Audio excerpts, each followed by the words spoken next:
Yeah, they're saying, yeah, we can just run it back if you want to just keep everything the same. But Mhm. Melmo with this Twitch, the Twitch is available this time. It was not banned away. Is he gonna lock it in? Could be pretty good. But the Braum, it's kind of risky to go pick the Twitch into the Braum. Mhm. Could still get some good stuff done, but no, Twitch is gonna get picked away. I think that this could serve pretty critical here, especially with the Braum. Just being able to block those autos, paired though alongside Rel, can definitely change that dynamic.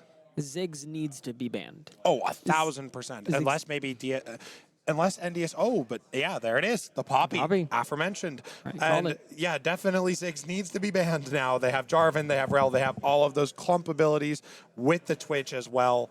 I mean, Braum can block Twitch autos, but you can't block a Zigzar. No, you cannot. And I've also seen DSU pick a very similar comp to this, and it had the Rel, it Yep. had the Twitch, it had the Jarvan, it had the Ziggs. So we've seen it 1,000%. before. So Yeah, we'll they be, ban out the Gwen. Not surprised yet again. It's Puggus Wuggus, he wants to play those tanks. He wants to be the resourceless top laner who's able to be useful at a certain point within this game, which understands the Ornn ban. There's the Ziggs ban. I think that was a very, very good last ban. I wonder if they decide to maybe ban away something like the Scion, or they decide to keep it up, maybe ban away the Lissandra. Very, very good ban. yeah, I like the Lissandra ban here. I think it can provide so much. I mean, you have the Xayah that provides her own amount of time. Lissandra can do that with her ultimate. Braum can create that time. That Twitch needs those split second like that needs those split second catches. And Lissandra can kind of take those away, but Anivia can also take those away. We saw the Anivia yesterday from the side of NDSU. Stormstar's putting on an absolute clinic against, I believe, Disabled Rat on the Azir. Just showing absolute excellence. I mean, the walls, nonetheless, being able to get them into the queue guaranteed every single time. So good. Nonetheless, Anivia provides so much zone control and disengage. Yeah, and it's paired up with the Poppy, which is a really fun combination. But we get to see. Oh, that's right, of course. Yeah, but now we get to see the Cassante, a little bit different look from Fuyu, but still, Cassante is pretty strong. Cassante is really strong. I definitely have experience playing against Fuyos Casante. He is proficient on it, I will say. It was definitely in his champion pool this entire time, but as well now being paired alongside the Talia mid lane. I think Talia against Anivia is fairly even, and just they both kind of just exist. Anivia not being able to have any mobility necessarily to even just walk away from the Talia W, I think could be a little scary. But as well, you're not playing the dash comps into the Talia here, and the Scion going to be locked in at the very end here. I think this matchup is near unplayable for Scion. Yeah, it's gonna be really hard. But Puggus Wuggus is very used to that. Very used to a rough matchup in the top side. Did a much better job in this last game neutralizing that. But yeah, I'll be very excited to see this mid lane. Both laners are just gonna want to clear the wave and go somewhere else. Exactly. And I mean, that's just been the name of the game so far, has been which mid laner is being more proactive and just making stuff happen along the map. Nonetheless, without truth, getting on the map early and making those plays happen in both this most recent game and the Alistar game, it's showing. It's not just the mid laners, it's the rest of the map working alongside. They understand their wave states. They're syncing up together. So it's a very coordinated team effort here, and I think that that's going to be a very key deciding factor. DSU need to put it together to give us a 5-game series here, to give them a shot at the title. We will be going to a brief break before we come back with game number 4 here of the finals. Stay tuned.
All right, and we are back here, ladies and gentlemen, for game number 4 here of the League of Legends finals here over at the CCL LAN.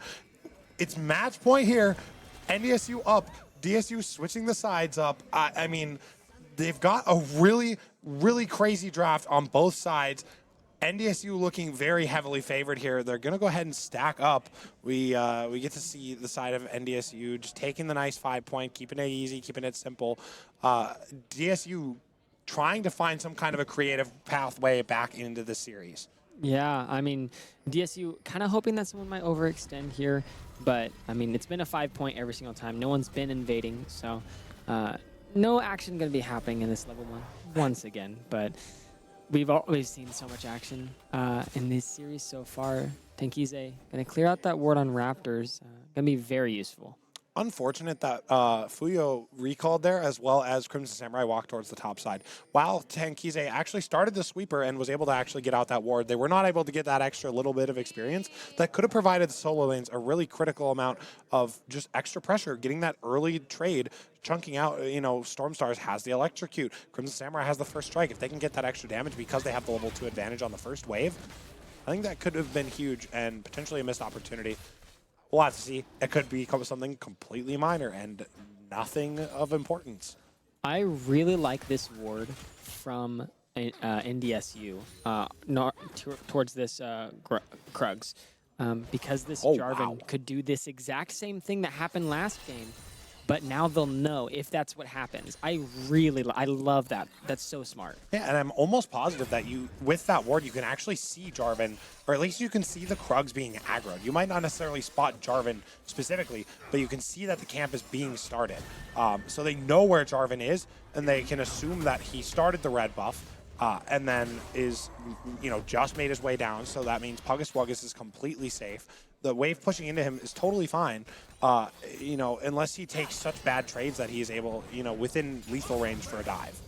Yeah, I mean, just really, really good job by both sides.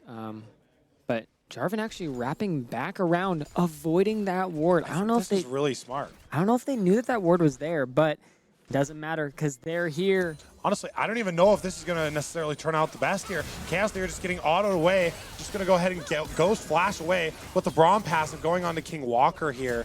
It might end up doing something, but without Truth flashing himself away, I think that Chaos Theory might have just kind of flashed preemptively there.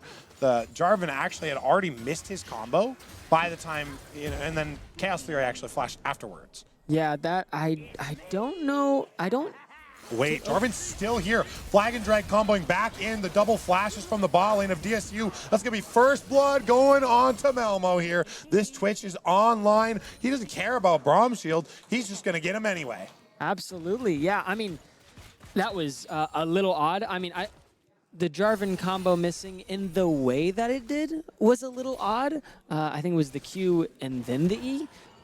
But is able to just wrap around and just make up for it. Flashes being blown to get that kill, and Melmo going to get that first blood. Yeah, I'm definitely a big fan of the creative pathing that Tenkize took this game here. Green Guy taking that really creative pathing in Game 3 on the Jarvan, I think might have inspired him a little bit to try and change things up for a massive advantage to try and swing in his way. And I mean, now Jarvan gets to just do his blue side. Poppy is not going to be necessarily down a ton of CS, but definitely down a lot in tempo. Yeah, gonna be taking this Scuttle Crab. Could potentially find the Jarvan if she wants to go towards that, but might just look towards this top side onto Fuyu. I definitely think the top side would be a lot heavily favored here. Instead of just going onto this Jarvan, let him clear his camp, let him do his thing. He already had an early impact. As Poppy, you kind of need to try and match that now. You need to make something happen. Fuyo playing that really nicely, understanding, and just waiting for the wave to come back to him. Yeah, Green Guy just trying to get that wave pushed out and is just going to go back up to the Krugs, back to the clear, back to having that lead. Yeah, I mean, Stormstar is just getting bullied out of this lane, already going down to the Anivia passive. Crimson Samurai might be able to put together a kill here with a first strike damage. Stormstar is going to have to flash away. Crimson Samurai getting stunned under the tower. It's going to be a trade kill. Honestly, Stormstar's played that so nicely. Yeah, I mean, really well done. Crimson Samurai walking up a little bit too far into that turret range. That flash onto the Anivia stun was able to make Stormstars get that return kill. Really well done by Stormstars, just kind of trying to pull away from that fight. I think the overall aspect of how that happened was bad for Stormstars, and the fact that he was able to just get chunked out and literally still die through the Anivia passive was pretty rough. But the fact that he was able to capitalize on that on just with raw good mechanics and maybe a little bit of an overstep from Crimson Samurai makes this pretty okay.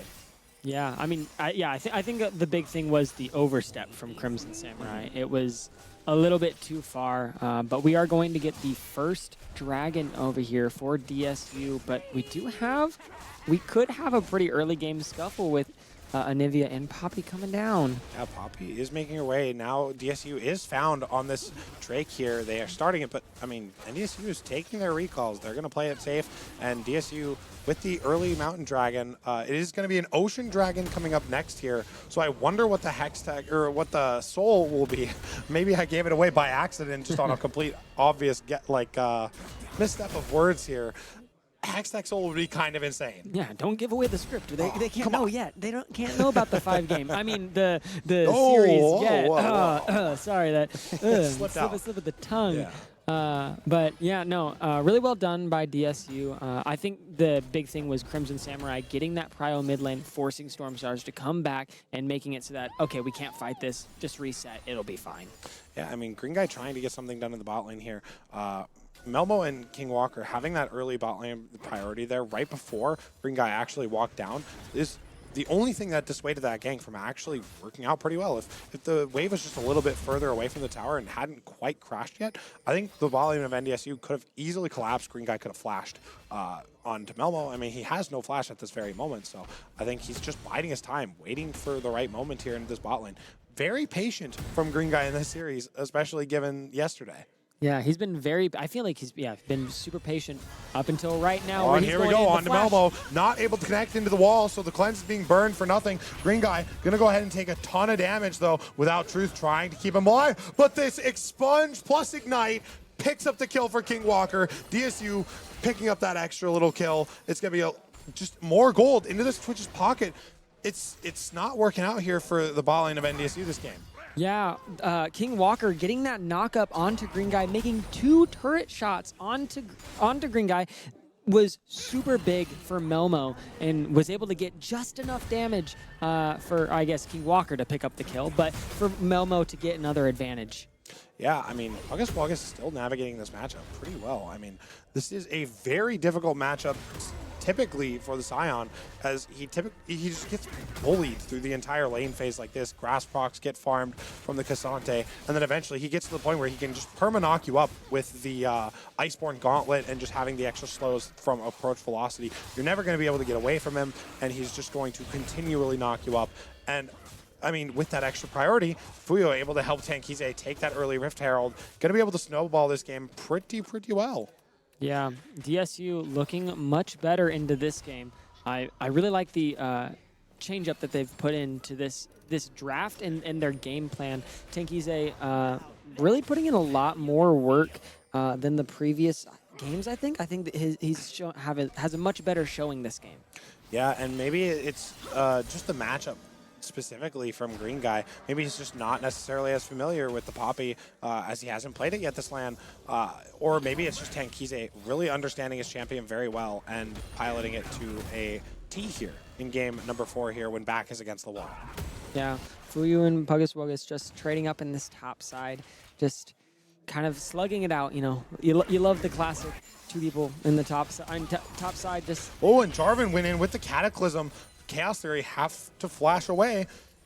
I mean, it's a really good shadow here from Tankize. He did also flash in to try and get that engage and actually make a full play happen here from the side of DSU. But their bot lane is pretty chunked out, and Chaos Theory and Without Truth are completely fine. Yeah, I like the fact that Tankize decided to pull back on that, even though it was a 3v2 Without Truth and Chaos Theory.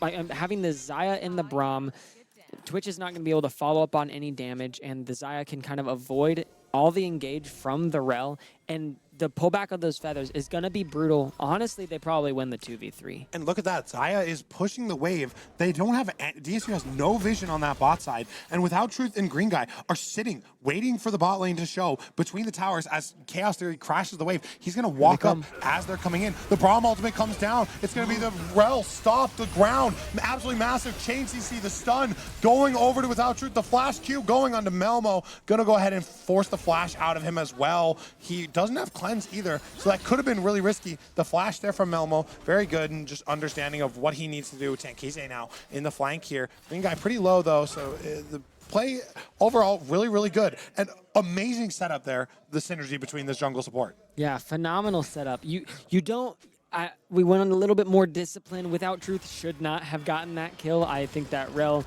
was going to die no matter what. You can just wait for Chaos Theory to get that last auto.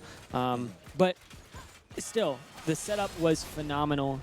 Tankize forcing the flash out of Stormstars there. I guess maybe expecting the flash follow from the Jarvan. Could have been. I mean, if that flash was there, that was a death. I feel like it wasn't the threat of a flash per se, but the threat of a cataclysm into the passive, and then he can't move until he is able to actually just chain CC him. I mean, Jarvan's flash should have been timed from that bot lane engage alongside his flash,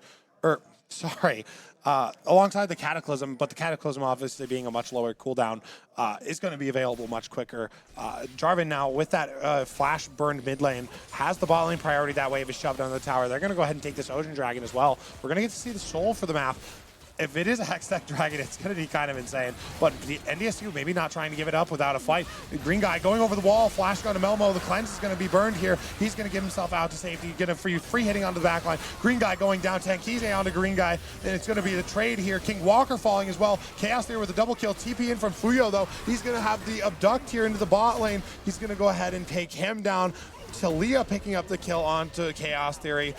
Stormstar is going to go into the Anivia passive. That one is going to go over to Melmo here on the Twitch on a killing spree here. DSU looking very poised to just put themselves in an absolutely commanding position come about 15, 20 minutes. Yeah, really well done in this fight. I think Melmo played it really well, and so did Crimson Samurai. I think Crimson Samurai's positioning was really good.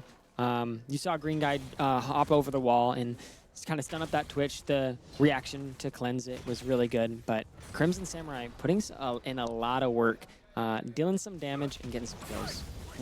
And I mean, NDSU is looking as lost as they did in that second game. It's very strange to see this, given that the comp is so similar. Yeah, I mean, something that's been very odd is right now side selection has a 100% win rate. Wow. DSU had side selection, and right now they're winning 7-4. So I don't know. I don't know what that has to say about this game. That is very true here. I mean, Chaos, wow, look at that damage here. And just able to avoid those tower shots with perfect range spacing. As now we get to see Tankize as well walking into this bot lane. This could be very dangerous here from the side of Without Truth and Chaos Theory. He does not have the Cataclysm or the Flash currently, but Melmo opening up with the spray and pray onto Without Truth here. Is it going to be enough? No, but Stormstar's now walking down to this bot lane as well that he is now found on the vision. Tankize going to get chunked out a little bit, but Crimson Samurai with the Weaver's Wall going to go ahead and knock up Stormstars. He has nowhere to go. He will fall. Rampage for Melmo. My goodness. I mean, I don't know how you can match that, and Chaos Theory just dies. I don't know how that happened. Yeah, I don't know how Chaos Theory walked up so far, but I mean, really good job by Crimson Samurai following Stormstars and being able to get that kill. And I love the discipline that's happening here. You can see how they're just letting Melmo get the last hit on all of these, getting all of your kills onto your AD carry. We can see the Blade of the Rune King already done for the Twitch, and is going to be able to rip through this team if he's able to get around this Braum. And that's going to be the key factor. I mean, that was the reason why Zaya and Braum did not die in the first place. Even though Braum got very low, the Braum was super big, and you can see this gold right in here.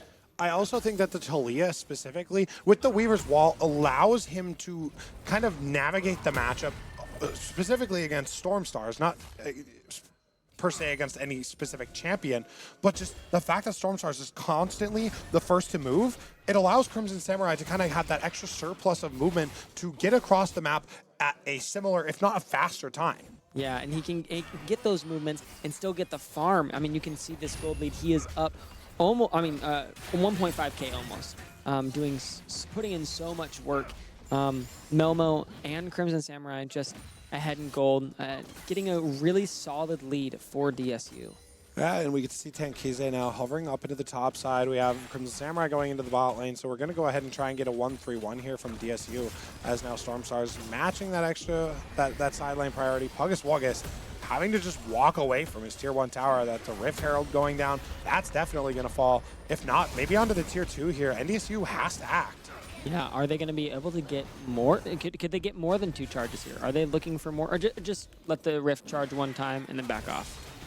Who knows? They could look for it. I mean, it is only Puggus Wuggus up here. It's going to be the tier 2 taken as well. NDSU is just completely bleeding out. Yeah, I mean, they do take the turret. They're not going to push for, they're not going to greed for another charge because NDSU would definitely do it. And Dragon is up and a minute. It's going to be super crucial, especially because now that top lane is open and now Fuyu is free. I think that's a visual bug that says it's an Ocean Dragon. Oh. And there's already an Ocean Dragon take. It's the Chemtech Drake. Of course. That is very strange. That's what I that don't know means. why that's a visual bug. But yes, it will be the Chemtech Drake soul. So not nearly as impactful as some of the other souls that are on this map. But they are controlling that vision. So decisive here and making sure that DSU can't just walk in any given scenario for free, as Melmo getting taken into the wall, forced to spray and pray just to keep himself at bay. Yeah, I mean, I think that just the threat of having those autos was necessary to kind of dissuade anyone going further in onto him, but it's going to make this Dragon fight so much harder. I don't know if NDSU can take this as the Cataclysm. The choke is so critical. You cannot fight here against this comp from DSU in a choke like that. The Cataclysm on the 4 was massive here. Everyone is falling from the side of NDSU. That's 4 down, only Chaos Theory alive. Hardly anything was even expended from DSU. Yeah, I mean, Melmo did not even need to use the ultimate. That Cataclysm, yeah, like you said, that Cataclysm was huge. Tankize putting in so much work, and Crimson Samurai putting in so much AoE, was able to do so much, and now they're able to get the bot turret. They're going to probably get the mid turret, and they're going to get Dragon. Yeah, it's so difficult to fight in a choke like that against Jarvan, who has the Cataclysm. You can't necessarily get out of that because you're stuck between 2 other walls on the outside of Jarvan ult's walls. And then Talia alongside that. There's no space to go where you're not under that minefield. You are either dashing in and getting stunned, or you are dead, because you're inside the choke and everything is hitting you. There's nowhere where you can go. Nonetheless, the Rel keeping everyone stuck in there. It's just a massive amalgamation of what are you doing in this choke. Yeah, and I think the only reason why you'd ever want to be in a choke is if you can guarantee that everyone's within the Anivia ultimate and is with a Xayah, putting the feathers behind and be able to pull everyone through. That can be a very big win condition, but that's not what was happening. Jarvan was definitely pulling the game there and just able to create a massive advantage. I mean, the gold lead now 7K up for DSU. I think if NDSU wants to take that kind of a game state, they have to be the ones, really owning up to that situation and starting that fight first. They can't let that choke happen to them again with the Tankize engaging first. They have to do a Poppy Flash stun, maybe a Braum ultimate, something of the sort to get everyone started. And, it's just too much if everyone is able to layer onto the Jarvan ult.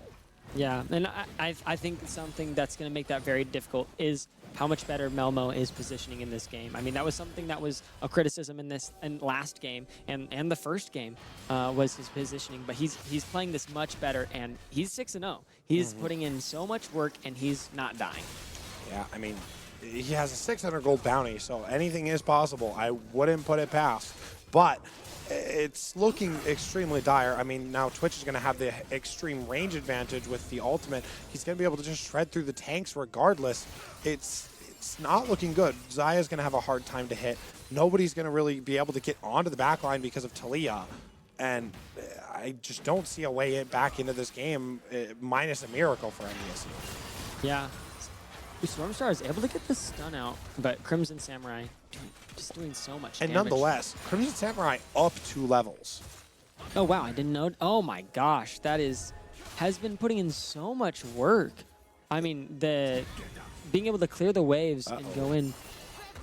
And now Chaos Theory getting jumped on by Crimson Samurai. The W does connect. Chaos Theory's just going to immediately fall. He has to Feather Storm to keep himself even alive. Without Truth getting absolutely shredded by this Twitch. The Poison, and plus the Ignite will tick. King Walker takes that one for himself. DSU just going to go ahead and start up this Baron right away. They have the mana advantage. They can take a fight if they really want to. They know that Chaos Theory has no Feather Storm. They know that Without Truth is dead. I mean, Poppy could maybe steal this over the wall, but if they have the vision and they see Poppy walking up, they can definitely get over that wall and just take a fight. Yeah, I don't think, I hope that NDSU does not try to go for anything here. They shouldn't. This is DSU's Baron. They have to wait a little bit longer to try to find a way back into this game. Really well done job by DSU, and Crimson Samurai finding that pull onto Chaos Theory, creating that advantage, just really doing a phenomenal job. And Crimson Samurai Melmo being huge players in this game.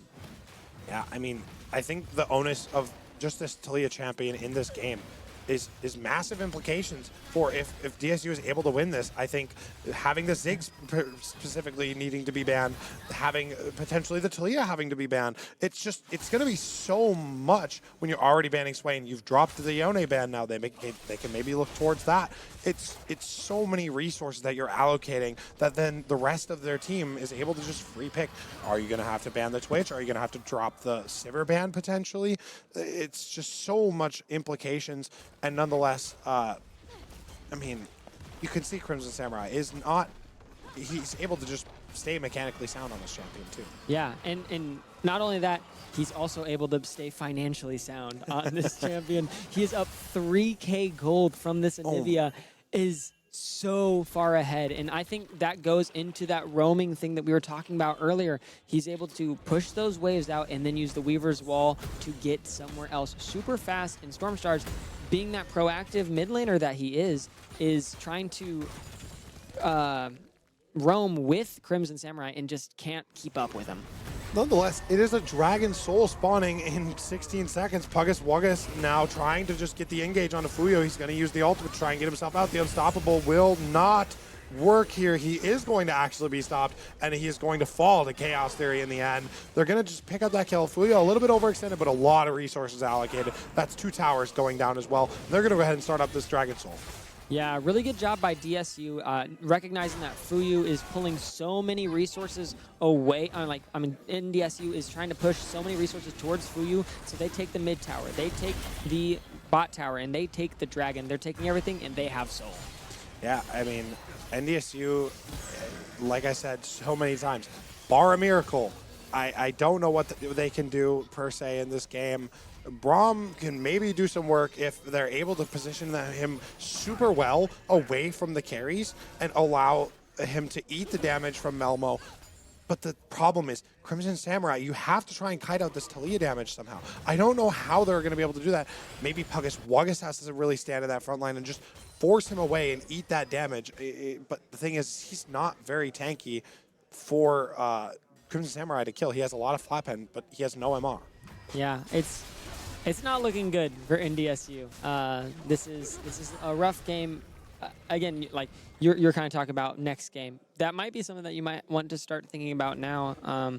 But obviously, that's not what we can think about now. We got to think about this game and what can DSU do now. And what we saw on the top side, that was creating some advantage. Try to see a way how you can negate what DSU can do, and NDSU needs to find those.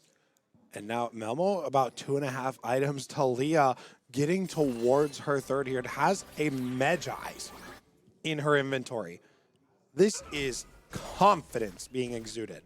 Yeah, I mean, I'm not only just confidence, but I mean, the follow-through is also there. I mean, the confidence is kind of warranted. You're 4-1 on the Talia. You are probably over 3K gold ahead at this point.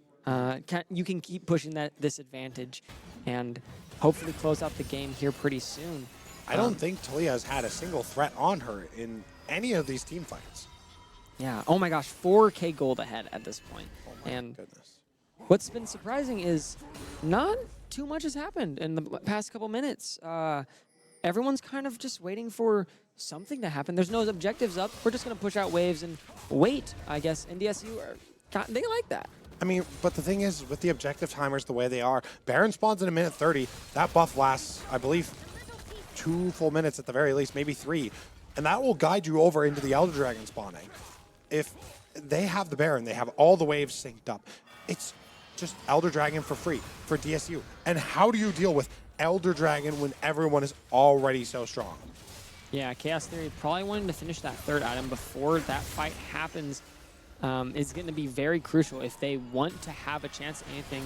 Oh, but no threat is nothing to Stormstars here. Green guy going to go ahead and try and get onto Melmo, but he has the cleanse, he has the flash. Massive Cataclysm onto the back line of NDSU. Chaos Theory trying to put the feathers down onto Crimson Samurai, almost securing a kill here, but it's just not gonna happen. Stormstar's trying to do something. He has to TP to the Nexus Towers so he can get back to his wave safely, because Fuyo is on to Puggus Wuggus with the W, able to connect, stop him from getting away. Like I said, this matchup becomes unplayable at a certain point in the game, and this game might be ending. Yeah, I mean, Cassante was Cassanteing everywhere. He was doing so much damage, but I think it was a little bit of an overextension. And here we go, the TP from the cannon minion. They're just going to send everything on a Stormstar. So he has the passive, but both Nexus turrets down. It is going to be a full series here today. We get an absolute banger. It's going to be Game 5, Silver Scrapes, NDSU, DSU. How incredible. That was such a crazy game. DSU really pulling it ahead and getting that win right when they needed it. Absolutely. I mean, they showed that they really can adapt that draft strategy within just one game like that. They don't necessarily have to change their picks too much, but changing their bans, changing the sides, enabling the difference of how you find your advantages. I think, hands down, best player in that game was Tankise. Alone, just getting everyone enabled, the creative pathing to start that game, his cataclysms, nonetheless. My goodness, performance, absolutely fantastic. There's just too much to ban at this point. Yeah, there's a lot of questions and a lot of answers that that have to go around, and you know, NDSU get to have side selection, and we know what that has meant in this series so far. So, can DSU kind of take one step ahead and get that lead, or is NDSU gonna kind of pull it ahead? We're going to have to find out after we take a short break. We are going to come back for Silver Scrapes, game number 5. I am so excited. We will see you on the flip.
And welcome back, everybody. We are here for game number 5 of the finals. I am so not surprised that this is happening, You but called at it. the same time, I am so glad that it is. Yeah, you called it. You said 3-2. Who'd you say it was for? I definitely predicted NDSU. I think that this still is going to be an NDSU victory. I think that the side select, bringing it back to blue side, as long as they do their draft very competently and understand the thematics of how they lost game number 4. What happened? What went wrong? And you can establish a plan to execute that and make sure that that does not happen again. I think that they should be able to come away with it here, as now we are already into the draft here. We get to see the sway. The swaying is just perma-banned. Yeah, and NDSU back on blue side. We're back to our normal state of things. They were like, Uh-huh. okay, we wanted to switch things up for a little bit. No, back to normal. Yep. They saw that they switched to red side and they got smashed. So that is not going to happen again. They're back to the blue side. Oriana is here. Oriana Sejuani. And then we get to see now the Twitch ban. Finally, that is a ban being thrown towards Melmo again. But now that leaves up, Jarvan. I believe it was another mid laner that was being banned. And now we get to see the first pick, J4, for Green Guy. Yeah, and his ears up. Azir is still available as well, but Ziggs still on the table too, and nonetheless, so it's just not doable. We can see Cassante Maokai being the adaptation for DSU. That is a very early Cassandra, a little bit earlier than what we've seen so far. Usually we're save a counter pick for our top laner. I don't think that's bad though. I think Fuyo has recognized that no matter what, he is going to either play a tank or Aurelia in the top lane. So any of those matchups is Cassante favored to a certain degree. Nonetheless, the Maokai able to deny the Jarvan engage, I think that's fine. Xayah being picked up, really good front-to-back team fighting, able to dissuade the Maokai, I think that's fine. I wonder whether they decide to pick support, maybe early pick the top lane counter. Well, in quotations, potentially a counter. Maybe the Ornn. Look at that. I think, given Puggus Wuggus' champion pool, I think picking the Ornn there is definitely your best option to not get that pool pinched insanely hard. And now it's going to be the Talia. It's just the full top side being picked here from DSU. I like this adaptation 100%. They recognize that NDSU has thrown 2 bans towards their AD carry already. What's 2 more? It's not going to make a difference in comparison to getting your mid laner secured when you already have so many other bans that you could be throwing towards it. Yeah, and I really like this Talia here into the Ornn, into the Jarvan, can stuff a lot of engages, can make it so that it's very, very hard for them to function. And it's also pretty good into maybe if the Braum is picked for the Xayah. Could be a lot of different things that go with it. Or even if we get the Rakan, that would be brutal. Talia as well. Yeah, and nonetheless, picking that Talia on 3 is absolutely brutal. They get to get the extra 2 bans as well on the red side. They're going to ban out the Lissandra. I mean, they respond with the Rel ban and the Azir being banned. I think that these are extremely hard scenarios now that NDSU is being put in within this draft because they're most likely going to just pick AD carry on 4. It's something that's going to do good into Xayah. The Kog'Maw, potentially. That's a decent ban here from the side of NDSU. Now, DSU can pick the AD carry and then save that counter pick for support. I think that would be huge. They are going to instead just pick up the Braum. It stops the Ornn. It's decent into Xayah. It stops her from putting down the feathers. It's good into Jarvan. I like this pickup, despite what I said earlier. We will now have to see how NDSU adapts to this. Yeah, no, I didn't even think about the Braum. That having the Ornn on the B3 would have liked to see a Braum ban probably over the Rel potentially. But either way, that is what we have. And Vladimir is an okay pick here.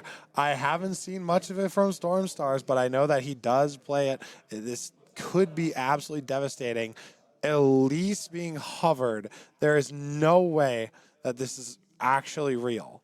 Yeah, it's not because we He's just have just kind of scrolling through champions. Yeah, go back to Elise. It'd be funny. No, Go back to Elise. It'd be pretty fun. No, I like Elise. Yeah, Yumi. Yeah. Go back to. Ooh, it's Bard. The Bard being picked up here from the side of Without Truth. This is the first time we get to see this here at All of Land as well. I think that this is a fine pick as well. It kind of stops that engage. And a Vayne pick here in game number 5. We are getting spicy. That is a pick. That is a pick for sure. I do like it into Jarvan and into Ornn. Could be pretty good. I wonder how it's going to do into Vladimir because it is pretty low range. That is a very difficult aspect that you do mention. I mean, Vayne, just such a short range AD carry, but she does have this massive front line in front of her. She has Braum, Cassante, Maokai. How is Vladimir going to get through that without getting at least hit by some kind of chain CC ability? Yeah, no, you make a good point. I mean, that's what they're going to have to play for. They absolutely have to. I mean, Vladimir still can rip through these tanks if he's able to get strong enough.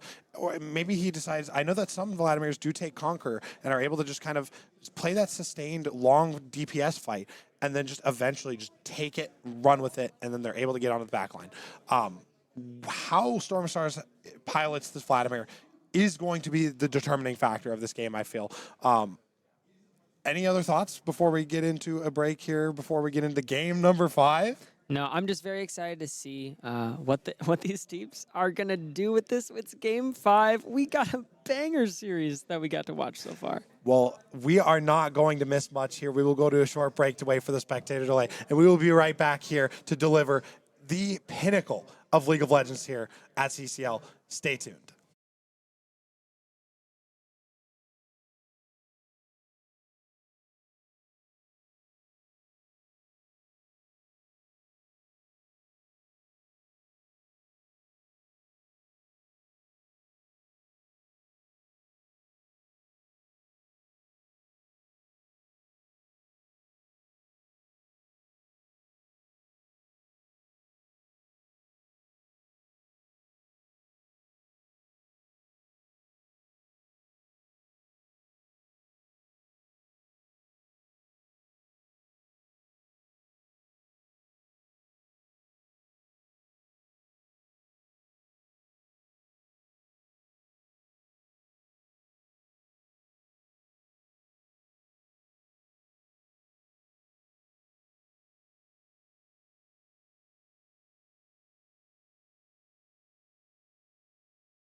All right, and we are here, everybody, for Game 5 of the CCL League of Legends Finals. DSU, NDSU, all stakes on the line. Whoever wins this game wins the entire tournament. It's going to be extremely exciting, and we have potentially a banger level 1 for this game 5. Oh. 5 versus 5, level 1. Oh, but DSU is stacked in the bush. Green guy, does he have the patience to wait for the flag? No, he just walks in and dies. DSU with great prep. Tankize flashes away. The level 1 just goes absolutely terribly, man. And Crimson Samurai able to get that first blood. Was a huge player in this last game. could potentially look for more. I'm gonna stop the back here, Storm Stars. That but is a good recall stop. I mean, as long as Talia's not able to still channel her recall and get that He can extra stop it again. gold, it could be good. Oh, he stops it again. Storm Stars, very, very good. Yeah. You know, Talia's not going to have that extra gold immediately within the lane phase. It will become present after the first recall, and Crimson Samurai does have TP, so it will be fine. But, you know, just making sure that she doesn't have that extreme advantage right away at the beginning of the game. Yeah, Green Guy is going to have to find an advantage now, because if not, then Crimson Samurai is going to take that lead and actually actualize it and turn it into items. Gold doesn't do anything until it's turned into stuff. I think if you have any given suspicion that they are stacking, Green Guy, you need to have the patience to wait for your flag cooldown and just eat the bush. You eat the tri-bush, you eat the bush in the river, and there was no one there. You just wait around the wall, you wait for your E cooldown again. Sure, you burn through the mana, but you will still have it up for when you start your camp. It's not a big deal. Yeah, and the flag was a little early. No, I don't think anyone could have been in that bush whenever he initially threw it. But either way, that's how the level 1 went, and now they have to deal with it now and somehow find an advantage on this mid lane, which is going to be so much harder now that Crimson Samurai has that kill. Yeah, I mean, definitely, I think that taking Melmo off of his comfort picks with, you know, getting the Twitch out is definitely in NDSU's favor. You know, Xayah, a champion that clearly Chaos Theory is comfortable on piloting, it is definitely something that they value pretty highly. Bot lane being such a heavy carry role for this team. At the same time, this comp is so hard to execute. Yeah, it's gonna be really hard. How do you get onto this Vayne? I mean, you do have the Jarvan, but where's gonna be the follow-up after that? That's the real question. You have to have this Vladimir super far ahead, and it's just going to be very difficult. Some good trading. Crimson Samurai out of mana. And with that trade being shown as well, we see Storm Stars has the phase rush and has Ghost. Something to note. I think that the Ghost is definitely necessary in this game state if he wants to actually get into that backline. Yeah, I mean, and you have to, because Ornn is not going to live through Vayne. Bard's not going to live through Vayne. Bard's going to have to play some very funky gameplay to make this work. And I mean, to be fair, that's what Bard does best. Bard is a funky champion. He will make weird things happen, and it might completely throw a wrench in DSU's game plan. We'll have to see how those mid-game fights happen. I mean, Green Guy now walking Without Truth into the jungle of Tenkize here. But it's just going to be King Walker moving on up to keep him safe here. The blue buff still alive for the side of Tenkize as well, just not quite clear. Green Guy at a farm advantage as well. Yeah, I've just loved the roaming that Without Truth has done this entire series, and you can really see it. I mean, it kind of gets heightened with Bard because just the nature of the champion, how much he can rotate. It's kind of like a miniature Talia.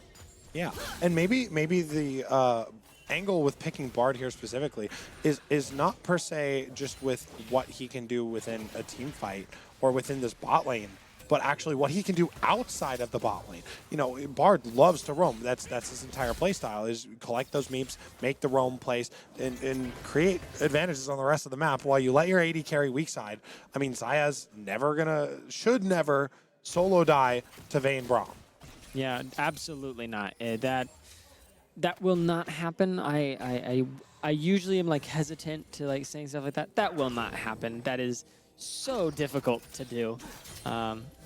Because you have the ultimate, you have the cleanse, you have so many avenues out. So yeah, and I mean, without a turret behind Talia, it makes ganking her so much easier. And and a nice Q though from Without Truth, but it's going to be Tenkize behind lines. Flash from Chaos Theory still going to get rooted up here. It's going to be Tenkize falling really low though. The nice condemn, the cleanse going out from Chaos Theory to follow up, but it's Crimson Samurai in the ball lane. The flash forward, Crimson Samurai somehow picks that one up out of the depths, and NDSU still on the back foot. yeah, really big Ghosted from Storm Stars, though. The flash emo plague, he got level 6 on the tail end of that fight. He does get the trade kill on to Melmo there. I mean, honestly, getting the Vladimir the kill might have been worth it enough. Yeah, potentially. And if Chaos Theory is able to crash this wave, that's going to be a lot of minions. Doesn't look like they're going to pressure him off. Maybe the Xayah does have some pretty good wave clear. Can he push the wave fast enough to deny those minions? That would be huge. Nonetheless, Green Guy starting up this early Dragon.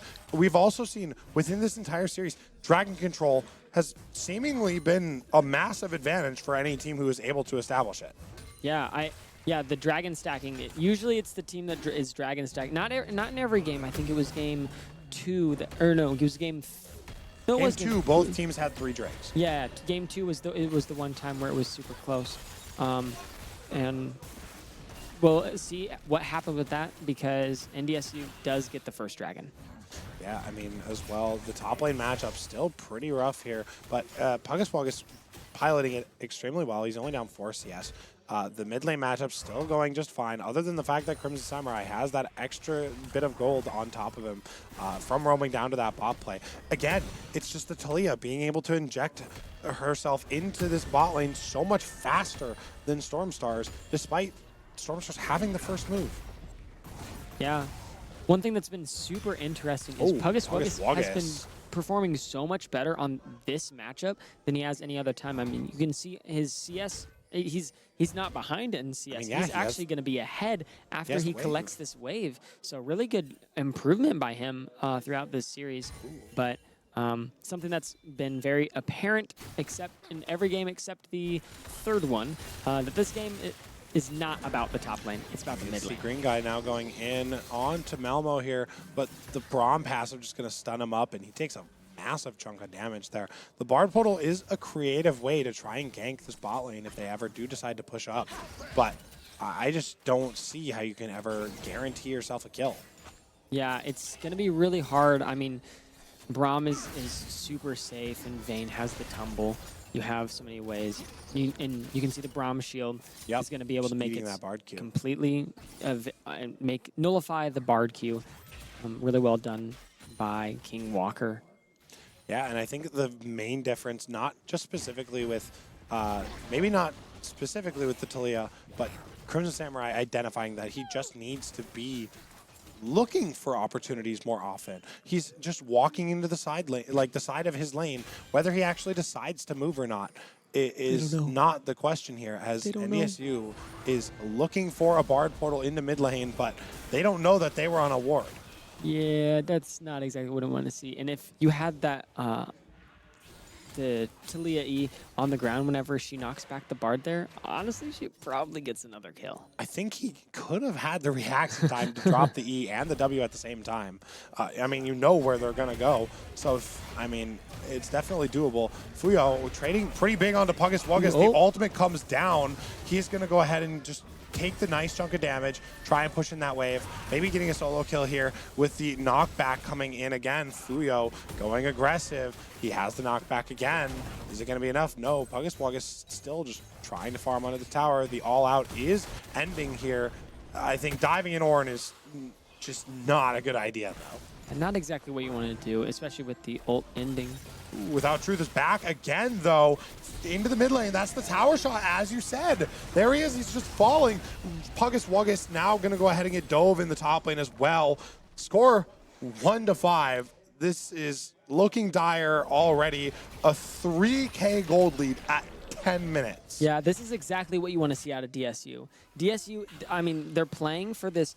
The only person that you have to worry about is this Vladimir. That's the only chance that they have at answering your Vayne. And you now have a Taliyah that is 3-0 in match to that. And has the Liandry's Anguish in her inventory already. Just being able to clear those waves so much faster, do so much more damage. I mean, you see Stormstars falling already. The Hemoplague dropped. Ghost gonna have to be used. Actually, it's the Flash being expended instead. I mean, Crimson Samurai's just existence is threatening to Stormstars' life. And I mean, I don't know how he's gonna be able to recover this. Yeah, throughout this whole series, Crimson Samurai has improved game after game after game, and we're now in game 5. He has reached maximum level. Crimson Samurai just putting in so much work. I mean, this matchup is going so much in the favor of him. it is very terrifying to witness. I mean, Maokai as well, still just doing fine. He's gotten his ganks off. He's doing what Maokai needs to do and just be there for his team in order to execute these fights properly, be the front line, allow Talia and Vayne to be unscathed in these team fights, and just allow them to do the work for you. I worry that topside is just going to be an absolute nightmare, though, still come in that late game.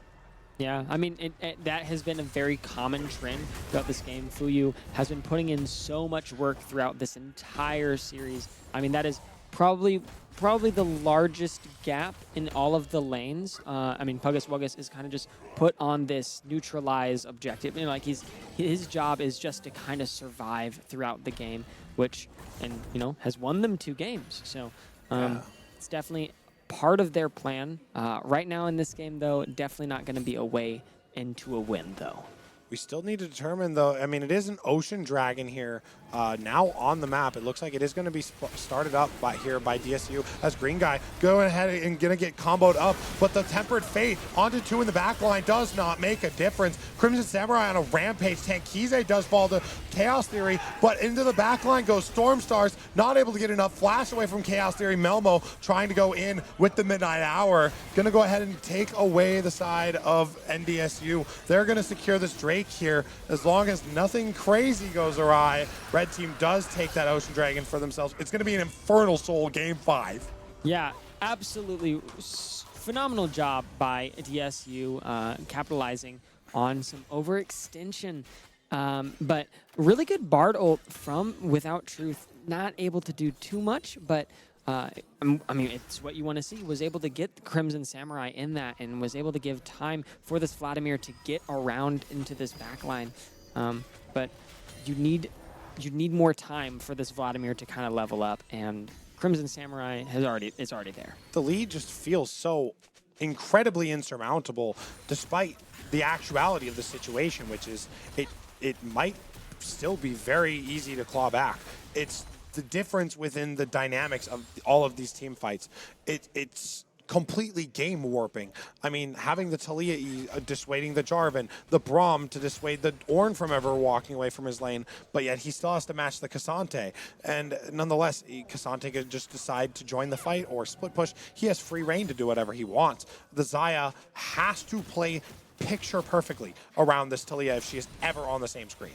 Yeah, and in that fight, she was playing incredibly well, was able to get out with the Magical Journey, and able to do quite a bit of damage throughout that. Tankize was taken down in that fight, but it was clearly not enough to get the win in that fight. And you know, the person that you need to kill is Crimson Samurai. The person that we need to kill is indeed Crimson Samurai. He's going to try and take the Weaver's Wall of safety. He does indeed get into the waiting wings of King Walker here. I'm surprised that those abilities that NDSU threw at him did not actually connect. You know, definitely a little bit scary here. Without Truth, now going to go ahead and have to flash that combo. Good reaction. Yeah, really well done. Without Truth, I think the only way to stop Talia there was to wait until she was on the wall and then Q while she's on the wall. I don't know if that's actually how that interaction works, if it would hit her and the wall. If it is, then that's probably the only way that they stop her from getting out there. I would think that is most likely the interaction. However, I'm not sure. But speaking of which, in the top side of the map, I mean, Green Guy was getting engaged on by Tankize. I guess the directed camera didn't think it was good enough to look at the moment. Important to it note. is the Rift Herald being started up here by DSU, though. Yet again, realizing that they have such a massive lead here coming into this mid game, they have 4K up. They're going to be able to use this to go ahead and try and bring that back with Tempered Fate. Try and stall as much time as possible. It's going to be Green Guy trying to get it. No, but the Smite will go into Tankize's hands. Chaos Theory locked up by the ultimate from Braum. TP in from Crimson Samurai. The W connects on the Chaos Theory. He is down. Double kill over to the Vayne. It's DSU absolutely dominating here into the mid game. Stormstar's already ghosted as well. It's just looking so dire here. I mean, the Baron's going to spawn in 5 minutes, but it's going to be Stormstar trying to make the hero play, a Hemo play onto 4, but he is not able to get the healing quick enough. It's going to be a trade kill onto Tankize, but I mean, I think he's totally fine with that. Yeah, I mean, Tankize is very okay with getting that huge win from DSU. Really well done. You saw the Bard ult come through, and then Jarvan trying to steal it, wasn't able to quite steal it away. Tenkize, the smite was true. He was able to secure it, and Crimson Samurai putting out so much damage. And you saw the power of the Braum into Ornn denied so much, and into Xayah, able to deny all of the feathers as well. Yeah, this Braum pick was absolutely huge. And I mean, as we can see the gold graphs coming up, mid lane down almost 2,000 gold, 80 carry down about 1,500 or so, top lane down 2,000. It's the gold is exactly where you needed it if you're DSU, and you could not be happier in this game state. Yeah, DSU, really, I mean, this looks incredibly similar to last game, which is, we can't say the same for any of the other games this series. Yeah. That every other game has been, okay, it's one team, okay, now it's the other. Now it's one team, now it's the other. This is the first time that we actually saw a team kind of hold on to that momentum, really pushing them forward. But that does not mean that the game is over for NDSU. No, by no means. As now, because of the fact that Tenkize was dead, they didn't get to drop the Rift Herald last time. They will go ahead and drop that now and take that mid lane outer, or that mid lane tier 1 turret. As now the first Infernal Drake spawns in about 15 seconds, DSU posturing. Crimson Samurai is into the bot lane in the river. He has the Weaver's Wall available to him. Will he try and use it to cut off any flanks here from the side of NDSU? I mean, Bard does have the Tempered Fate. He might be able to look, if someone decides to try and combo them, he can maybe use it defensively, or he can try to use it offensively to try and catch them out and start the fight off on a much better footnote. Yeah, I mean, this is going to be such a crucial fight. How is NDSU going to take this fight? Is going to be make or break. Tempered Fate misses onto Crimson Samurai. Chaos Fear one. has the feathers stacking up onto the Drake. Green guy still there, but where is Tenkize? He's walking in. They need to go. It's the objective secured by the side of NDSU. They're fighting it out. Blue side looking. Chaos Theory is fighting it out. He's on to the Fuyo is in, but the feathers are whipping. Malmo is going to go ahead and carry this fight though. Triple kill over to the Vayne. Crimson Samurai lives from the burn. So close. Honestly, still a really hard fought fight here from NDSU. This game is still nowhere near over, but definitely still pretty tough. Yeah, it was super important that green guy got the smite secured on that dragon, but that fight was so close. Chaos Theory, you saw those feathers just sitting there. They were just going. Waiting to rip through DSU, and it did. It eviscerated Fuyu. It eviscerated King Tenkize, Walker and Tenkize, but it was barely not enough for Crimson. It was just barely not enough. And Melmo, like you said, was able to just clean up the fight in the end. Yeah, I mean, the entirety of NDSU's front line was on to Melmo, which, I mean, it's Vayne. She's going invisible. She does % health damage. He doesn't care. Versus Xayah is having to kite away and needs assistance when she's being dove by a Cassante who is ulted and running at her with 5 unstoppable dashes and 15 knockups, you know, obviously exaggerated. But, you know, that champion's a little insane to try and kite away as just, you know, a regular old AD carry. Yeah, honestly, the worst part about Cassante is how fast the Qs come out, and they all slow so much. Oh my gosh, that is brutal every time I play against it. But obviously, that's what they have to go into. And Chaos Theory was able to navigate that fight pretty well, just not able to find enough of an edge. And something that is extremely important here is the flash timers specifically. Melmo is the one that you have to target right now, not only him, but Crimson Samurai. Their flashes or Melmo's flash is coming up, but Stormstars is supposed to be the one that's taking him down. Stormstars doesn't have his flash for probably another couple minutes. Crimson Samurai's is on roughly about the same timer, but Melmo will have his up as well. So both carries will have flash when Stormstars has his flash available. It's just so hard. No matter what he does, it feels like he won't be able to get onto this Vayne. Yeah, and I mean, that's what you have to do. So does that mean that they have to give up this next dragon to create that scenario where you can get onto the Vayne? Is that what you have to do? I guess we'll see what they're about to do. And it is 20 minutes now. Baron is live on the map. This kill score 5 to 16, 8,000 gold lead here for DSU. It's just so hard to play this game. I mean, at least Crimson Samurai isn't up extremely high on XP like he was in the last game, but the gold differential is just becoming critical mass here against NDSU. Yeah, a full item up on both your mid laner and your ADC is going to be super big and super impactful on these team fights. NDSU is going to have to find something crazy, but DSU just really putting in the work and finding these leads everywhere that they can. Yeah, I mean, Crimson Samurai now taking the top lane and Fuyo going into the bot lane. They have this 1-3-1 available to them, as well as a strong core in the mid lane of Maokai, Vayne, Braum. Vayne still, just even with this, has enough front line to help peel her. Mind you, when the Cassante and the Talia both TP in, it's going to be even scarier here. Yeah, it's all on Stormstars, and he needs more gold. So he really does need a lot more gold here. That is exactly what you need.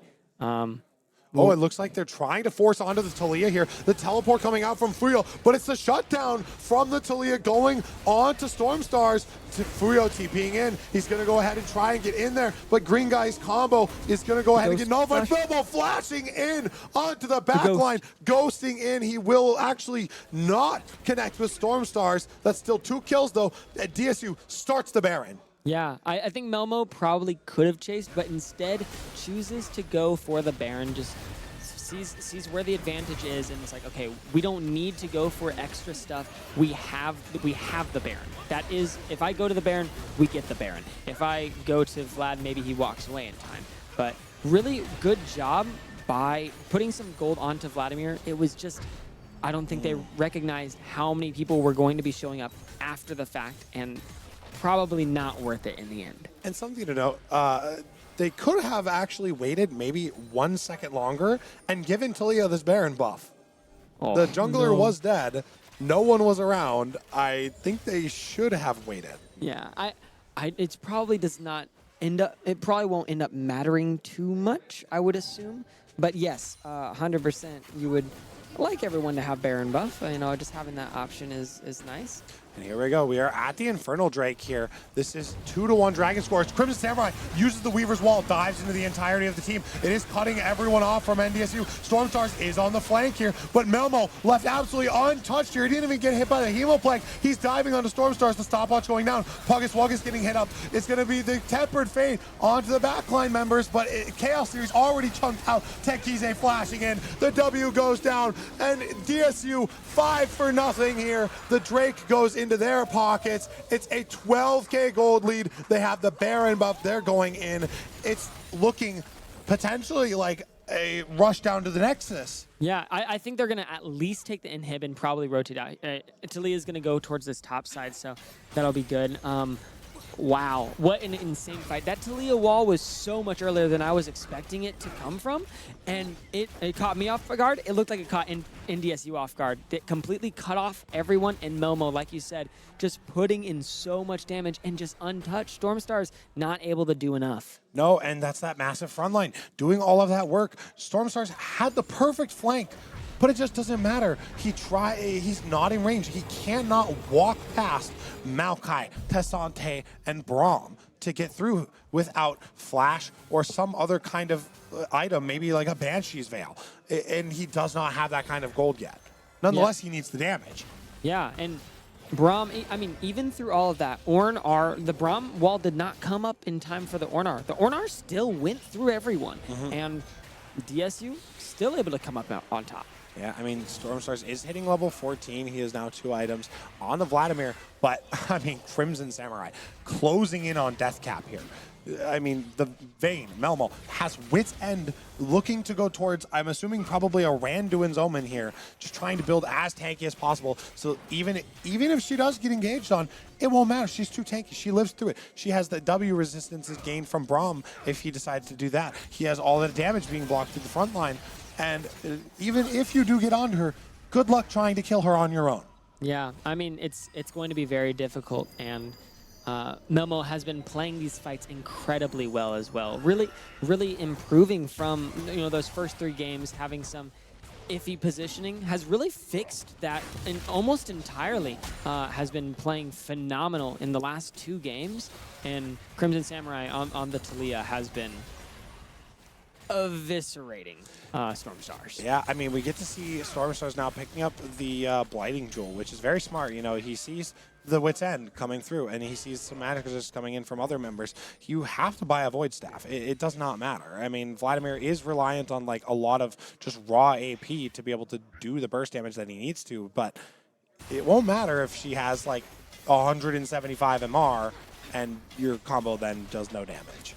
Yeah, this game is looking really rough. It is 7 towers down here. 13K gold lead.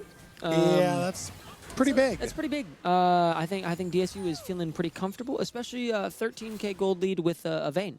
Yeah, nonetheless, they have the supers now flowing into the mid lane here. So their wave top lane is being abused by the Cassante into Ornn. The mid lane has supers, and all 4 members of DSU otherwise are in the bot lane trying to mow down this tower. Yeah, it is so hard for NDSU to stop them. DSU just plowing through everything. Honestly, a Maokai R. I mean, so much could just dissuade NDSU from protecting this tower, but they want to play the long game. They want to wait for mid wave to go in. They want to sync everything up, and they're just gonna play for a reset because Dragon is up in a minute 30, and they can reset this pressure if they reset now. Nonetheless, the Baron on the exact same timer, because of the fact that they were able to take them so fast in like comparison to each other. They're able to just go one after the other and then run it right back down mid. They have the inhibitor plus the Baron buff too. Yeah, they're in a very good spot. DSU is looking pretty healthy now at a still at that now around a 14K or no 12K something K. They're on 12K gold lead. I can do math. It's okay, man. We're getting towards the end of the day. It's a full 5-game series. Everyone's getting a little bit tired. So, I mean, definitely not DSU though. They have been ramping up all day. Yeah, they've been really kicking it. They've been doing such a good job and wanting to keep pressing this forward. Melmo, such a huge winner in this game. It's just been. It's been crazy to see the differences between the first and second game of the series and the rest of the series here. I mean, I feel like, nonetheless, that NDSU hasn't necessarily been playing up to that same exact standard that they just were in those first 2 games. But at the same time, DSU has been leveling up like crazy. Yeah, I think that's probably the biggest thing that I've seen, and I think it's a DSU stepping up rather than NDSU stepping down, because I think Green Guy is still playing. I think everyone's still playing pretty well, and I think I like what I'm seeing out of NDSU trading Baron for Dragon, because you can't fight the Baron, so might as well get an objective bounty and a step closer to Soul. I definitely think that no matter what, though, this Baron is a nail in the coffin. They're not going to be able to deal with the waves. Ornn's going to get shoved in. I mean, the tower's going to die to just the cannon minion alone if he is left untouched without some other kind of assistance.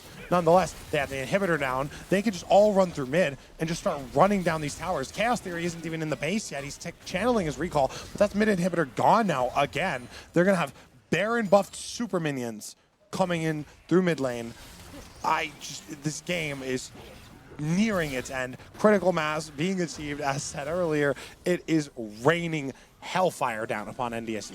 Yeah, the ornaments couldn't come soon enough. The minions could not be far, like they couldn't be far away. You have to see how far can you turtle, how long can you wait. I need more gold. I need more time. Can you give me more? No, you can't. They're gonna take everything from you. Melmo and Crimson Samurai are ready to run it down, and they're ready to take you out.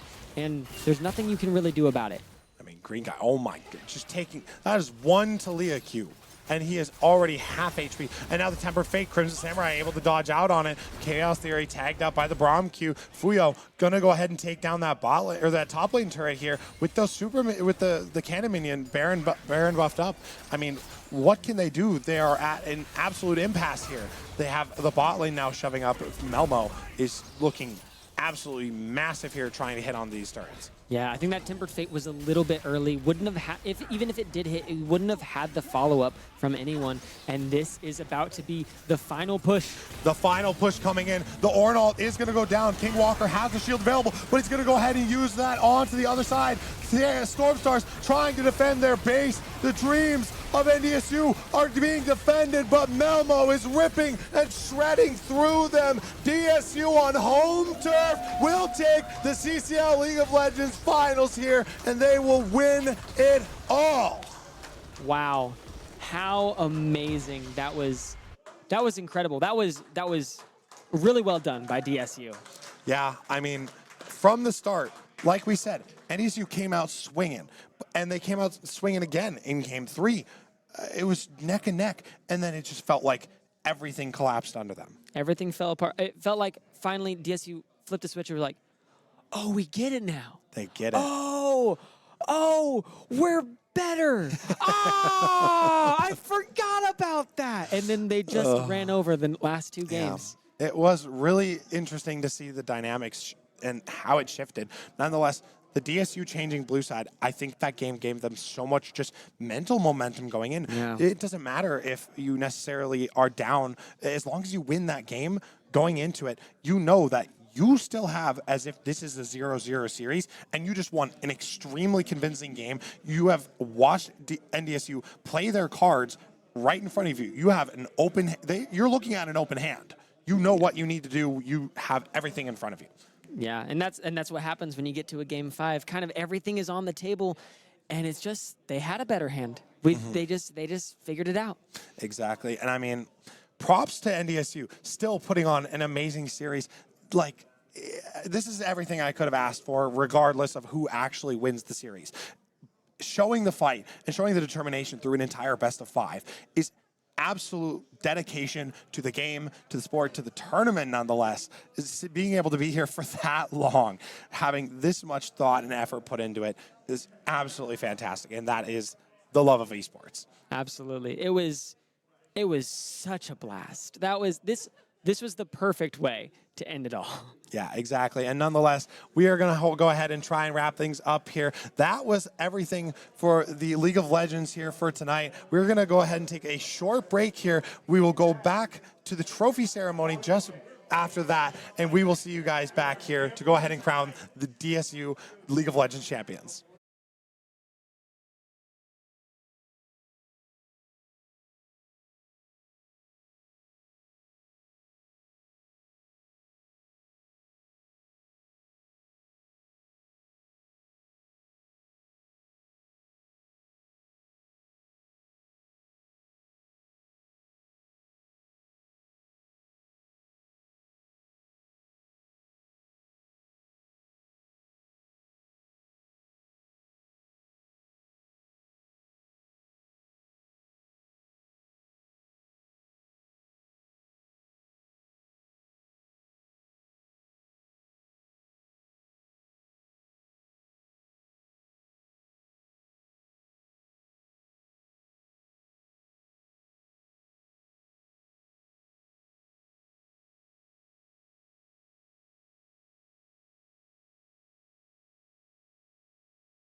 Another round of applause for these 2 teams. That was well done. Now,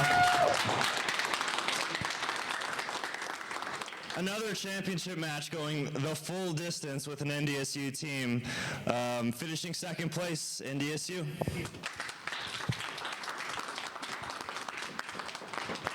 Are you going to talk? Are you going to chat with me? Okay. What a match. What a series. Back and forth the whole way. You guys fought so hard.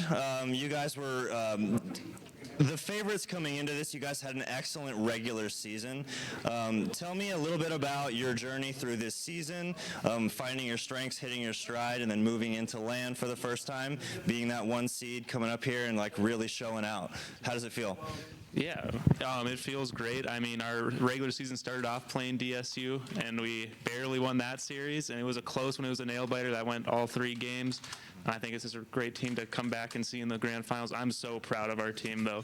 I think we've grown so much through this time. I think every team in the league this year has really grown. I think there's been a lot of growth in CCL. I think it's great what's been able to be done with that. I'm just, so proud of. This is the best NDSU's done at CCL in league, getting second. We only got third last time we were able to make land. It's just awesome to see how far we've come throughout the season. The growth, right? Yeah. Going from the third, barely making it, into like solidifying your spot and saying you guys deserve to be here. Even with a game like this, you guys wholeheartedly deserve every piece of being here and the glory of it. You've earned it. I'm waiting to see you guys come back next season and have another go at it. Thank you. You guys did great. Thank you. Of course. Yep. Let's get these. Of course. Yes. Yeah. Come on up, you guys. Let's enjoy this one. Here you go, man. Have a seat. It's quinoa. The dark horse. Tell me about who wants to chat. You want to chat, Evan, or you want to go to? Okay, all right. Our season's had our ups and our downs. We've got some new guys. I think the story of Melmo and Walker is fantastic. I absolutely love it. I think you guys embody this university really, really well. In that we've got a good online presence, we've got a great on-campus presence, and the fact that we can blend those two seamlessly is just fantastic. I think it really shows the strength of our university. With that being said, you guys had some ups and some downs. You had some really tough times. This was not an easy series by any means. I mean, even the series yesterday was really tough for you guys. So you guys fought at every tooth and nail, and you've earned every piece of that, right? Tell me a little bit about your season. Tell me what you've loved about this. What does CCL mean to you guys? What is this trophy, winning first place, going through all of that? What does that mean? I'd say we have a history of kind of overcomplicating things this season. I think once we kind of took a step back and realized that playing off the gray areas of the game, it becomes more black and white, what we can and can't do. It kind of makes it pretty simple for what we decide to do. And I think this whole series, honestly, was kind of us battling with our, I guess, uncertainties of what to do at certain times. But, yeah. Other than that, I mean,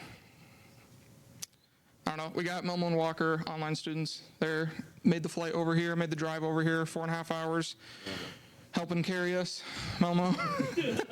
So, Vein pick. yes, sir, a vein pick. A vein pick. That was Yeah. awesome. Yeah, made me hyped. Cool. Well, this one feels good. Yeah, and we've got a new season coming right around the corner. So let's look to defend this one. Yeah. All right. Great. All right, so we're going to throw, that's going to wrap us up here at stage and trophies. We're going to throw it back to the caster booth for a little bit of Q&A and some love before we send off the end of fall LAN for this semester, so stick around.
Well, so I'm Chad back here with head coach Andy here for CCL. He's also, I believe, passing the baton of commissioner off this year, right? Wow, that's loud in the background. I can't hear them. Can we Yeah. get that turned down? I don't know what they're doing. Oh, it Yeah, does. they There you really go. wanted. They really wanted to listen to us, super loud. But yeah, CCL's wrapping up. Absolutely incredible games today. And Andy, I got to tell you, I predicted the scoreline of all three finals games. You did. Just saying. So you did. You were predicting it beforehand, and you were like, "This is okay. This was the one that they're gonna win." Yeah. What threw me was when you said, "What was it? Game 4?" I Yeah, think you said. the You're like, 55-minute yeah. smash fest that we were We're gonna going have. into game 2, and he's like, "No, we're going the full distance, and game 4 is going to be Yeah. a 56-minute game." And I was like, "Dude, don't even with me right now." We got But shout out to our league team behind us. These Yeah, guys these are guys awesome. right here. Everybody in Absolutely the back. put on. Come on around, everybody. Honestly, Everybody can come so around. league is the most interesting to me this time around, right? Because Yeah. the league traditionally we can kind of go into the bracket and know like, okay, this team really feels like they're gonna run the bracket. You know, kind of similar to sometimes how we feel about Rocket League with Wayne State. Yeah, like there's a clear Right. 1 seed, right? And upsets all over the place. We had Mines taking a round off of NDSU this time around. We had DSU with a really tough fought game against UNL. in the UNL, league? yeah, UNL, yeah. UNL, which Yeah.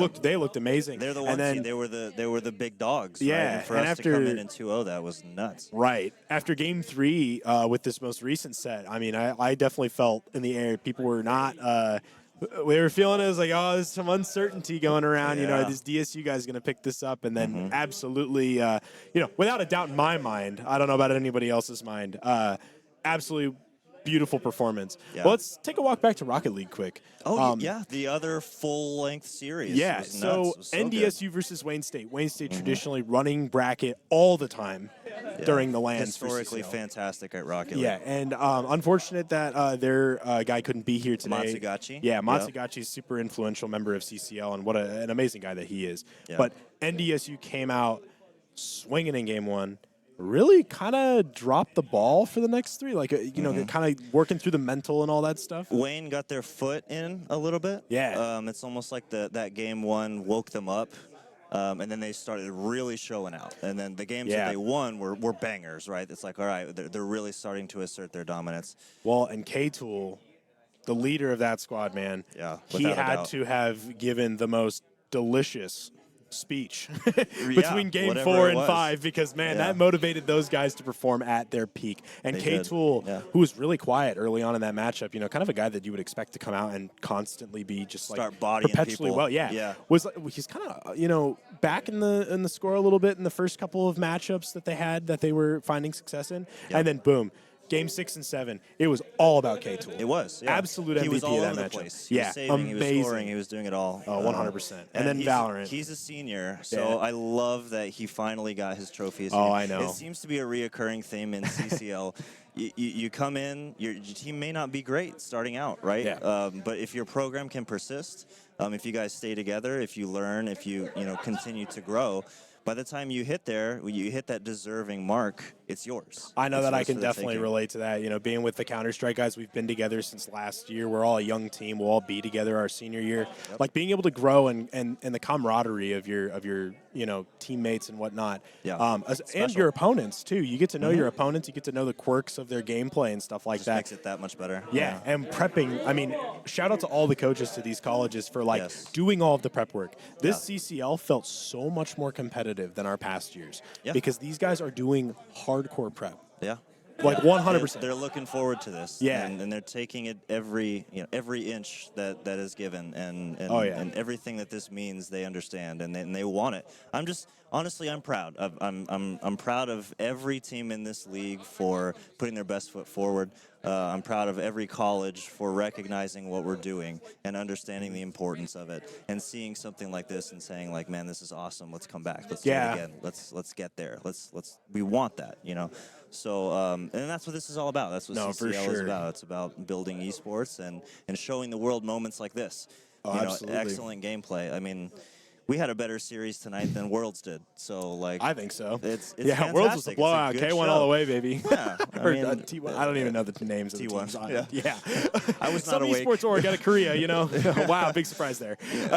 But I won't take up too much time, but I will leave us off with this. I think, and then I'll switch obviously out with Evan. We'll hear some words from him. Yeah, I but definitely want to bring Evan in. yeah, man, I just another example, a shining example that the esports community has produced of awesome sportsmanship at all scenes. Yeah. Seeing these guys go up to compete, you get a little bit of trash talk here and there, but it's all friendly. in It's good all fun. friendly, though. Yeah, I it's get good. when I can It's look across healthy. the stage and be like, hey, Yeah. Yeah. but like.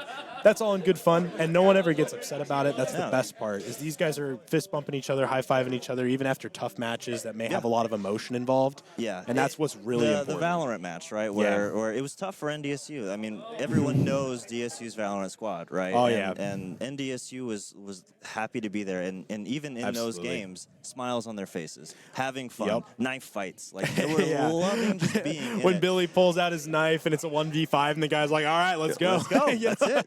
That's it. Respect. Oh, Right? absolutely. Like, get it done. And Absolutely. I love it. I love every one of the schools that's involved with us, and everyone just does a really good job of just being awesome and being a part of this community and really sharing and growing within it. So. Oh, and it's always such I'm an honor to super be happy. involved with this event and whatnot. And, we really appreciate the work that you and your team does to put this together. And obviously, I know the casters are appreciative to get to share the spotlight. I know that, like, Coach T and everything, he Man, comes in here, he lights Our the stage up. casters are so good. Every Oh, time yeah. I look at chat, it's like casters are on fire. Absolutely. Like I love it. It's so good. I got a little These maybe two here- overhyped during Rocket League, but I'm okay with it, because that was, in my opinion, the best match of CCL. but Yeah. but The yeah. Rocket League series? Oh yeah, that Rocket League that was series good. was perfect, and mint to the League of Legends series as well. Absolutely much, amazing. very much, It was very nice much. to not see sweeps the entire weekend. You know, Right, you right. saw it a couple times, and that always happens when you look at a playoff bracket. The thing is, like, with those teams that did come in and kind of run the board, like, Mm-hmm. they're just really good teams. Yeah. There's nothing more to be said other than that they truly deserve that, and Yeah. they've earned that. And with a team like DSU's Valorant team, like, that's not something that happens overnight. Oh, yeah. Like, those guys put in the time, they put in the effort. There were years where we were struggling in that top 3. Right. We were struggling in that top 4 to get up there. But for the past couple of years, it's that has been the summation of the previous or collective 5 years. Oh, 100%. Right, where to get up to that point and to maintain that. But that just goes to show, sort of the longer you are in this league, the more time you put in, the more you get to know these programs. Then you can rise up and you can start saying, like, you can be the NDSUs where you're going to be at the top. You can be Wayne State where you're going to be at the top of Rocket League. Yeah. Us, at Valorant. Dickinson for Valorant always shows up for Dickinson, Valorant. Love those guys. And those NDSU guys, I know that they fell 4-0 to the Trojans today, but huge shout out to that Valorant squad for their mental prowess through their They are a fight with dangerous Dickinson. squad still. Dickinson is, Yeah, in my opinion, looks to be the second best team in the league going in. And then NDSU's like, nah. It's us, man. It's our turn. It's us. It's it's our spotlight. This is going to be our time to shine. Really put Dickinson on their heels. You could tell that the Dickinson mental really was like, whoa, when NDSU came out swinging the way that they did. Yeah. And their IGL's mic didn't work in game one. I just want to shout that guy Apparently, out for finding a way to communicate with those guys, Yeah. despite the fact that his mic's like half working. My And then they TO's still like, take what? the map. It's not working? Yeah, he's like, hey, Mike. And I'm like, you got one round left, bud. Call timeout. I don't know. And then they win the round, and I'm like, it didn't matter anyway. Here we go. Yeah, but no, it's great. Let's give a shout out to some of the guys that were behind the scenes. Yeah. Colin did a fantastic job. He prepped pretty much all the stream stuff that was here. Oh, yeah. He fixed fires that were put out that were growing and spreading across everything here on day one, but we put it out really quickly. almost literally.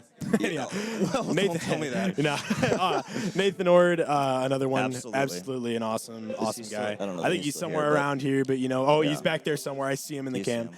Yep. Nathan Ord's an awesome guy. Nathan was Really, fantastic. Yeah, he was my Johnny on the spot with the Smash streams and everything that was going on over there. Jose Carabel and the Smash team for putting on that awesome Smash tournament, by the So way. we haven't mentioned the Smash tournament. Yeah. Well, we do it every year here, and we had such a great turnout for that. Oh, The prize absolutely. pool was huge. We had guys staying. I think we had about 200 people yesterday. There were over It was 150 matches played in that tournament. That Over- is over there? Yeah. wild. Yeah. And they were like 80% of the way through the bracket in like the first 2 hours. They were Like killing those it. guys And they who did were doubles on in that the morning. team. Oh Yeah, yeah. yeah. Because then they were like, oh hey, we got so much extra time left on our hands. Let's just make every single match a feature match. Let's go. Because why not? Yeah. And Yeah. that's just like, it just goes to show that these guys are putting in work to continue to make the tournaments run well. Make these things go fast so that we can give more players the spotlight. Because let's be real, it's so much fun to play Smash competitively for the $1,000 prize pool. Yeah. But it's so much more fun to play Smash competitively for that prize pool when you're on that stage behind us on the big screen. And everyone's watching you, and they're Oh, cheering yeah. you on, and you feel the hits that are Yeah. going out there. No, and you lose a stock, and everybody cheers, and you're like, that invigorates you to like Yeah. get back in the fight Yeah. and try and bring get the edge in battle and whatnot. That's and LAN. That's LAN. That's what it LAN. feels like. That's what It's it's awesome. like, and it feels good. Tyler Steele's team and the awesome people who are doing our streams this weekend. Yes. Another fantastic Tyler group of came people. up yesterday when we had some stuff going on. We fixed Yeah. it right away. Helping- We got stuff going on. helping, yeah. TOs. We had Julius. We had Caleb. Oh, Caleb, huge shout out, man. That guy TO'd like every single every single You game. TO'd a bunch. That was really I good. did a couple, Yeah. but Yeah. I was just happy to be here. Morgan right here did all of our Discord. Oh, yeah. Morgan, you did all of our Discords in chat, and was Johnny on the spot Discord with all was of our huge, stuff. man. Being able to sit down in front of a computer that already logged in. I mean, Not that having saves to worry so about much that. like Yep. scanning the QR code, all the trivial BS, if you will, that takes Discord's 10 the to 15 worst, minutes man. to get set They're up. the yeah. worst with their captures. It's horrible. No, absolutely awesome. Julius TOing. Evan, the Fantastic. future commissioner of CCL. Absolutely. Yeah. I'm Which- not going to give too much away. He's coming up on next. But Yeah. Yeah. But speaking of the devil, I think it's probably a high time that we maybe get him in here. I think I've talked your ear off a little too much. Absolutely. Hey, But yeah. it's a pleasure Oh, to have you on absolutely. stream, to Yeah. have you as a TO, to have you around here just kicking ass. So I love it. Stay cool, gamers. I'll see you guys later. Let's get Evan up here. Let's go ahead and Go ahead and hit break for us. You want to hit break? Yeah. Okay, we'll hit a quick break and we'll be back with Evan. Yeah.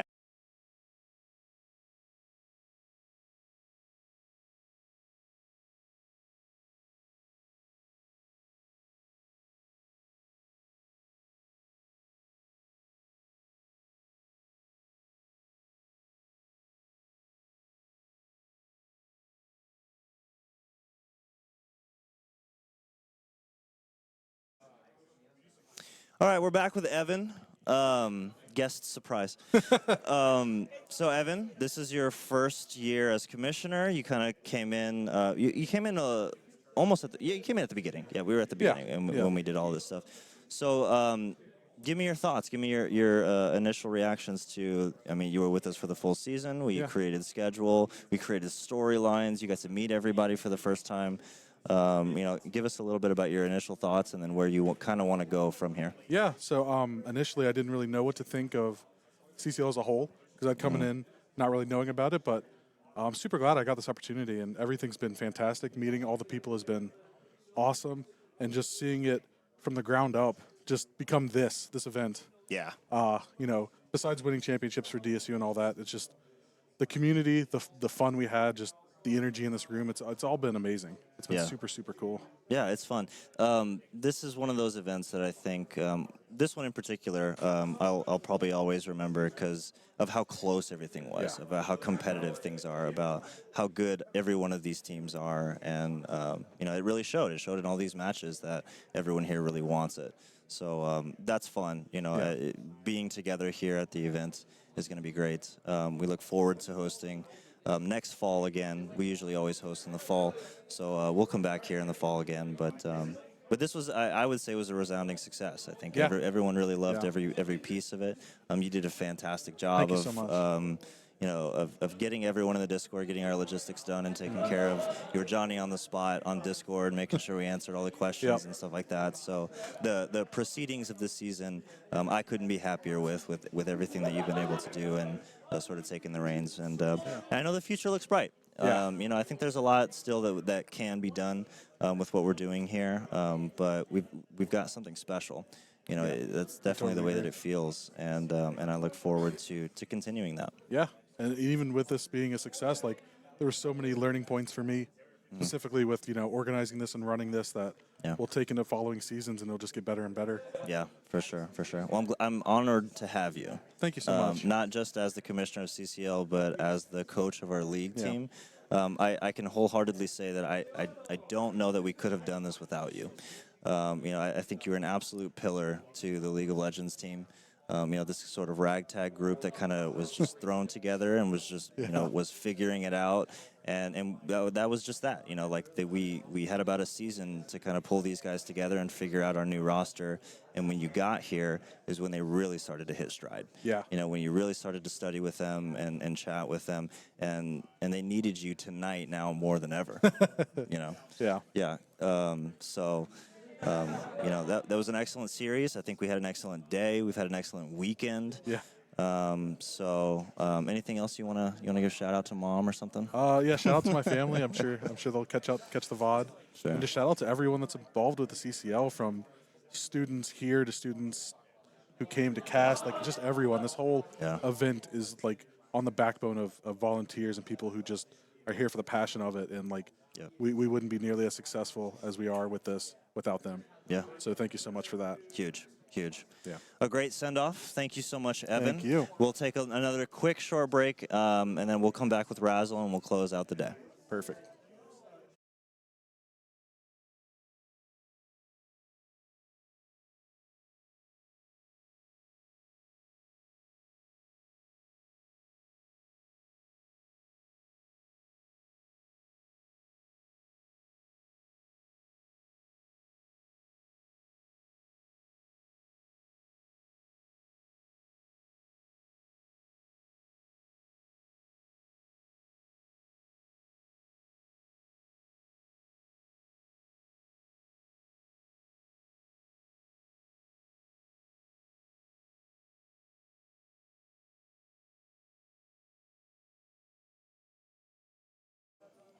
All right, everyone. And that concludes CCL LAN. I mean, amazing competition through all the games. We got to see a lot of different schools show up, and nonetheless, DSU and DSU walking away from this heads held extremely high. Yeah, a lot to be proud of. Yeah, so much to be proud of. Both in Rocket League, I'm pretty sure they absolutely dominate. I didn't get to see much of that, unfortunately. When all seven, and even into the last game was a nail biter, 1 goal difference. It was nuts. It was crazy. You can't write this. Yeah, exactly. Nonetheless, mine's yesterday in League was just an absolute blessing to watch. You thought DSU had us on our toes. They really had us sweating there. Yeah. All of game 1 and game 2 was just so stressful I was Love through it. the roof. Love it. Exactly, Love it. exactly. You love it. And so Yeah. just to be able to have the opportunity to gather everyone here together for such a great event, to gather the passion of esports, everyone here wants to do that one thing, and that's to compete. Yeah. Whether it's regular sports, esports, it doesn't matter. Everyone wants to be the best. Brings us all together. Exactly. Yeah. And Love it. being able to have, the host, DSU, here for this LAN specifically has been absolutely a lovely accommodation. I mean, It's been a pleasure. yeah, it's really great facility, and I can't wait for next semester. Yeah. Any closing remarks, really? Just thank you.